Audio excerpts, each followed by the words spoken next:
Hello and welcome to Lois and Morgana Davidson Art. It's Morgana here with an experimental watercolour technique video.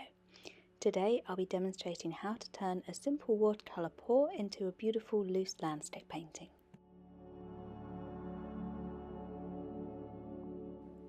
The first step is to wet the top 3/4 of the paper all over with clean water. This is going to be the area that I'm going to concentrate the watercolour pour into, and it's going to become our sky.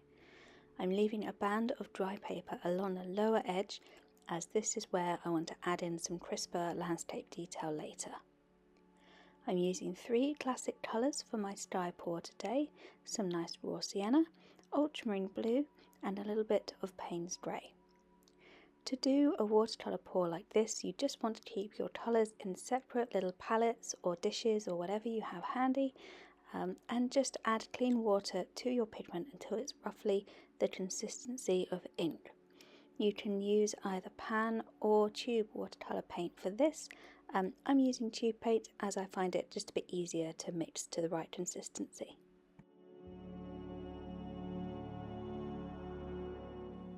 So once your paint is on your paper, it's time for the fun part, some tipping and some tilting. This took me roughly 5 minutes of careful sort of tipping and tilting of the board and paper around, just getting that paint to move and flow with the help of a little bit of extra water here and there. And so don't worry if it doesn't come together right away. This is very much a trust the process kind of case. You can always spray on some more water, just as I did, if your paint is a bit too thick or if it's too dark or if it's not quite moving the way that you want it to. You also want to keep something on hand to help clean up any spills that can happen. As you can see, this can get a little bit messy.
So now I'm really happy with how that sky looks. I love that sort of bloom of golden raw sienna that's coming up across that left edge. I think it looks like the tail end of a really beautiful sunset with the deeper shades of dust creeping in with that Payne's grey. So after setting the board aside, allowing everything to fully dry, we've got a lovely smooth wash here, and I decided to turn this into a simple yet classic wetland scene by brushing a bit more colour along the lower edge of the paper now, using the same colours as I did for the paw, so a bit of raw sienna, ultramarine and a little bit of Payne's grey, just to create the effect of this lovely sky reflecting in the water below. Ideally, cold pressed paper will be better for dry brushing, as it has the right texture to catch that dry brush and really make it sparkle. I'm using hot press paper here, but this is actually the back of a failed painting that I did the other day, so it has a little bit more texture than regular smooth hot press, which is why I'm able to do a bit of dry brush on it here.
I wanted to keep this painting quite loose and with not too much complicated detail, so just putting in a few really simple little spits of land peeping up from these lovely soft wetlands filled with some clumps of reeds and grasses.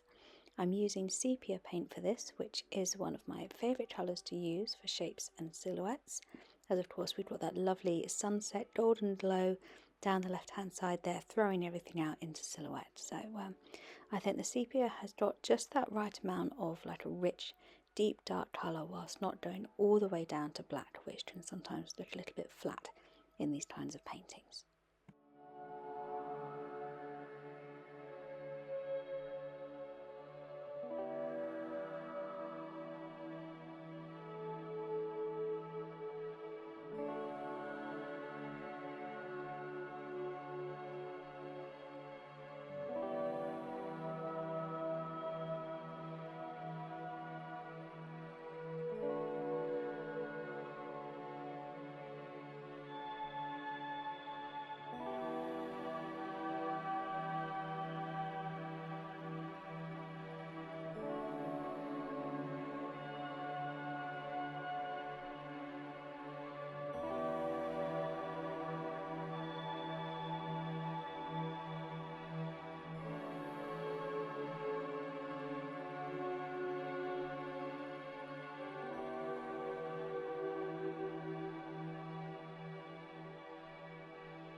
Now for the finishing touch, I decided to add some lovely simple geese into our sky, just flying into the sunset there.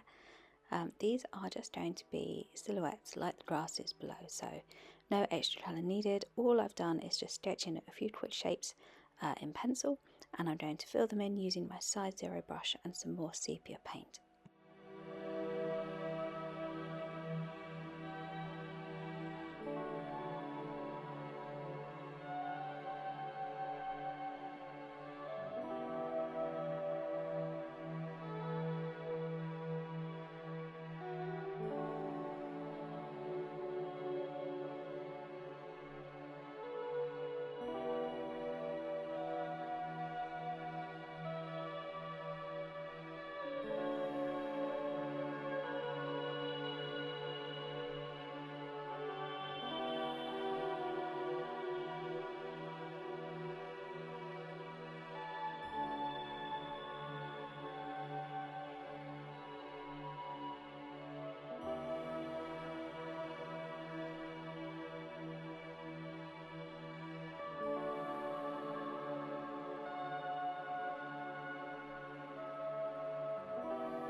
And with that, our painting is finished. So it's time to carefully remove the masking tape and take a proper look at it.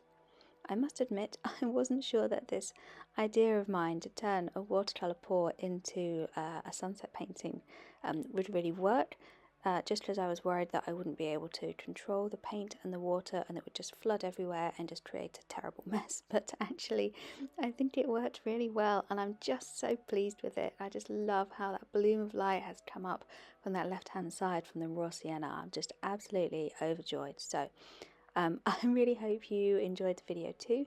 Let me know what you think and if you enjoyed it and if you'd like to see some more paintings such as this one.